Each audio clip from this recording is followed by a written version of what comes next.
Another popular narrative in the Western media about Vietnam, it suggests that there is a shift in the global supply chain from China to Vietnam. However, China remains Vietnam's largest trading partner and significant investor, and officials on both sides have asserted that China and Vietnam are actually cooperating and complementing each other within the global supply chain. Which version is closer to the truth, in your opinion? It's the latter. It's complementary.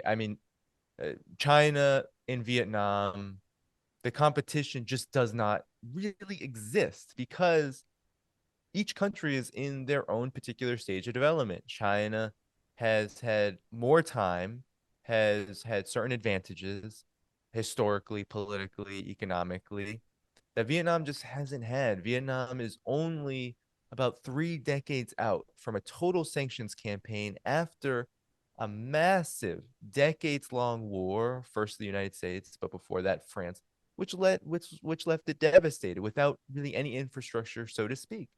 While these two countries share very common histories of foreign interference, China has been able to develop a higher value added chain goods and has been able to enter into the supply chain in a much different way than Vietnam. While Vietnam's growth is very real, and I saw that for myself, that it is very real. The economy is very robust and it's very successful.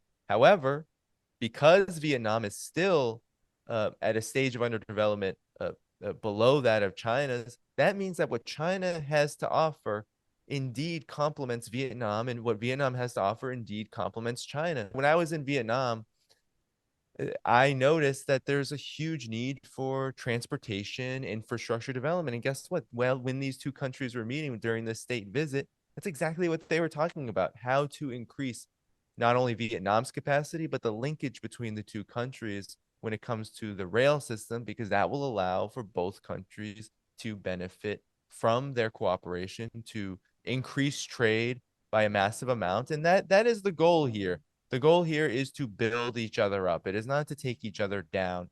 And Vietnam has a lot that it could benefit from better relations with China. And China can also continue on its path of building a modern socialist country with what Vietnam has to offer. And that is only the beginning, really.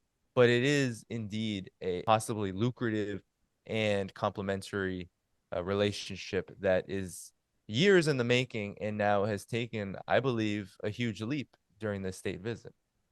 In fact, that's my next question. The fact that both China and Vietnam are modern socialist countries, in what ways does Vietnam see elements from the Chinese governance model and political system as relevant and important to its own system?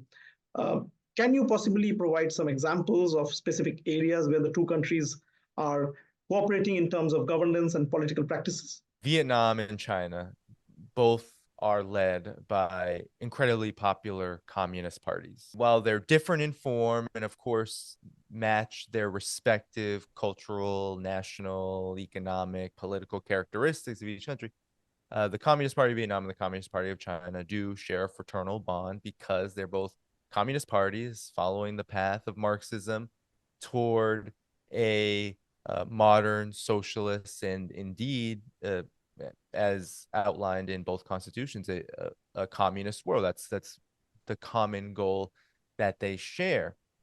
Now, what's very interesting is that because both countries are led by communist parties, that the governance, the way that governance is done, is different than in the United States or in the collective West. There is an emphasis on a whole process kind of democracy where people are not just involved in the party, but that they're involved in all aspects of society, and that the emphasis is on quality leadership, how the communist parties of both countries lead the way in charting a vision for economic development that is congruent to the national characteristics of each country are very similar, emphasizing the introduction of the market, the integration of the economies in the greater world economy, while maintaining socialist governance systems that can allow for the achievement of goals outlined in 5-year plans. This state visit really just scratches the surface of what has been building over the years. that China and Vietnam being neighbors and having so much that each can give to each other, it only makes sense that these relations will strengthen and that the communist parties of both countries will continue to grow stronger bonds as the years move forward. And this visit by Xi Jinping is a huge step in that direction.